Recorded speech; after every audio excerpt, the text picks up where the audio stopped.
केंद्र सरकारच्या सेवेत असलेल्या पती-पत्नींना आता विरहाचे दिवस संपवून एकाच शहरात एकत्र काम करण्याची संधी मिळणार आहे.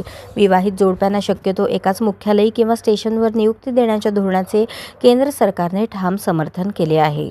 मंत्रालयाकडून मार्गदर्शक तत्त्वे जारी कार्मिक, सार्वजनिक तक्रार आणि पेन्शन मंत्रालयाने या संदर्भात सर्व मंत्रालय आणि विभागांना स्पष्ट मार्गदर्शन तत्त्वे जारी केली आहेत. खासदार प्राध्यापक मनोज कुमार झा यांनी विचारलेल्या प्रश्नाला उत्तर देताना सरकारने स्पष्ट केले की केंद्र सरकार, राज्य सरकार आणि सार्वजनिक क्षेत्रातील उपक्रम यातील कर्मचाऱ्यांना हा नियम लागू असेल.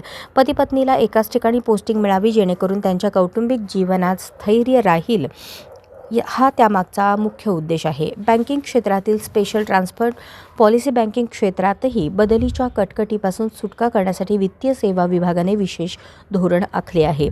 सर्व सरकारी बँकांना या नियमांचे काटेकोर पालन करण्याचे आदेश दिले आहेत. कर्मचाऱ्याचा जोडीदार केंद्र किंवा राज्य सरकारमध्ये कार्यरत असेल तर त्यांना शक्यतो एकाच ठिकाणी नियुक्ती द्यावी.